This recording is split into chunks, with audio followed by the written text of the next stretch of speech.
백성들이 펼쳐주는 이야기 세상.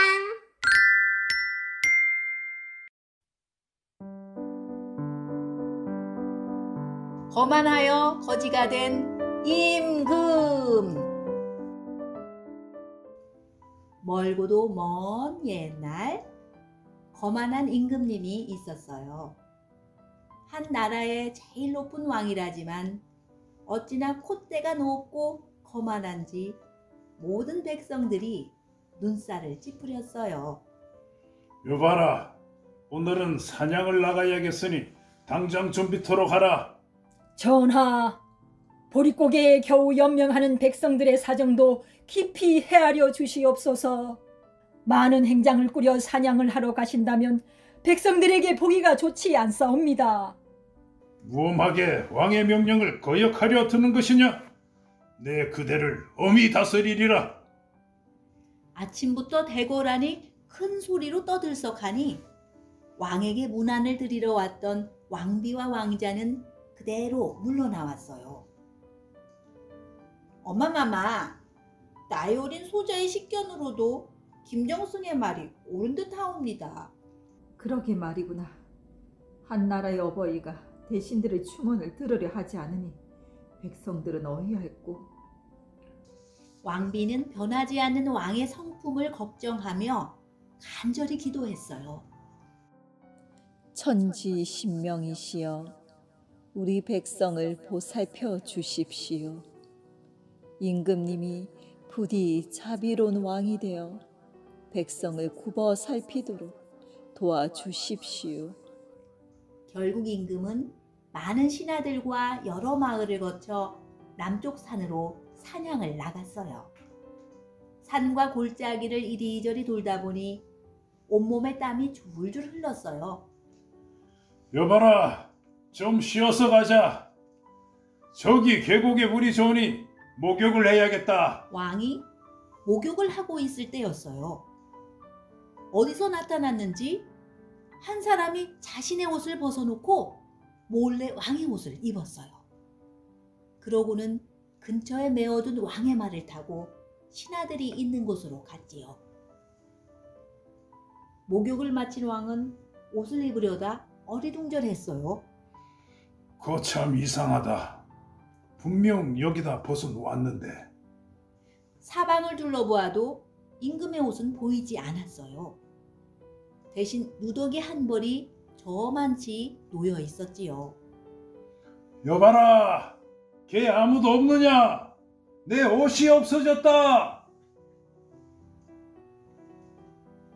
그러나 왕의 옷을 입은 가짜 왕과 신하들은 이미 궁전으로 돌아가고 있었으니 아무런 대답이 없었지요. 나는 이 나라의 왕이다. 누가 나의 옷을 훔쳐갔단 말이냐? 왕은 화를 참을 수 없었지만 누더기 옷이라도 입어야만 했어요. 아이고 냄새야. 이 더러운 옷을 입어야 하다니. 임금을 혼자 남겨두고 모두들 가버렸단 말이지. 내 가만두지 않겠다. 임금은 밥도 굶고 길에서 자며 며칠 만에 겨우 궁궐에 도착했어요. 대궐 문 앞에 이르자 서름이 복받쳐 눈물이 비 오듯 흘러내렸어요. 임금이 대궐 문을 들어가려 하자 문을 지키던 병사들은 가로막았어요. 이놈들, 이게 무슨 짓이냐? 이 나라의 왕에게 무례하구나. 이 문 어서 열지 못할까? 거지 주제에 여기가 어딘 줄 알고 쥐새끼처럼 살금살금 들어가려느냐? 문지기는 두 눈을 크게 뜨고 삼지창으로 임금을 찌르려고 했어요. 임금은 전신에 소름이 끼치고 무서워 그곳에서 도망치고 말았어요. 김정승의 집에 가봐야겠다. 정승은 나를 알아보겠지. 정신을 가다듬고 임금은 정승 집으로 향했지만 여기서도 문지기는 문을 열어주지 않고 몽둥이를 휘둘러 쫓아냈어요. 그곳에서 겨우 도망쳐 나온 임금은 이번에는 왕비를 만나기 위해 궁궐 밖 행차를 기다렸지요. 중전, 중전, 나요, 이 나라의 임금이요. 나를 모르겠소? 중전! 그러나 왕비는 대꾸도 하지 않고 가던 길을 갈 뿐이었어요. 모든 희망을 잃은 임금은 터벅터벅 걷다 들판에 털썩 주저앉고 말았어요. 기가 막힐 노릇이야. 왕이 나를 아무도 못 알아보다니. 임금은 온종일 쫓겨다니느라 다리도 아프고 모기떼에 물려 잠을 잘 수도 없었어요. 새벽녘이 되어 겨우 잠이 들었던 왕은 웅성거리는 소리에 눈을 떴어요. 여보게 소식 들었는가? 오늘부터 성문 앞에서 임금님이 직접 쌀을 나눠 주신다네. 듣고 말고 임금님이 얼마 전 사냥을 다녀오시고 나서 영 딴 사람이 되었다네. 배고픈 백성들 챙길 줄도 알고 정말 오래 살고 볼 일이야. 그러게 말이야. 자, 우리도 늦기 전에 얼른 양식을 얻으러 가세.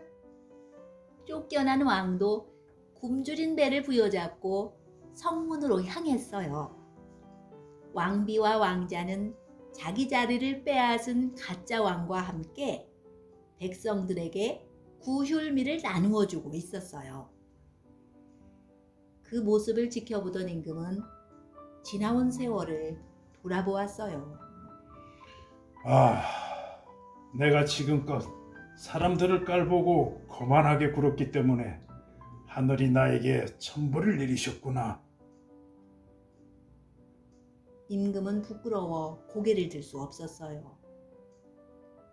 해가 질 무렵 임금은 사죄라도 하기 위해서 다시 김정승의 집을 찾아갔어요. 그런데 어찌된 일인지 어제는 그렇게도 무섭게 굴던 문지기가 임금을 공손히 맞이했어요. 김정승도 임금을 반겼어요. 전하, 그동안의 고초를 어찌 감당하셨습니까? 정승, 이렇게 거짓골을 하고 있는데 나를 알아보겠는가? 백성을 돌보는 것이 임금이 해야 할 첫 번째 도리인데 짐이 그동안 잘못하였네. 임금과 정승은 나란히 궁궐로 향했어요. 궁궐 문지기들도 어제와는 달리 창을 내려놓고 땅바닥에 엎드려 임금의 행차를 맞이했지요. 남을 대하듯 쌀쌀했던 왕비도 왕을 반가이 맞이해 주었지요.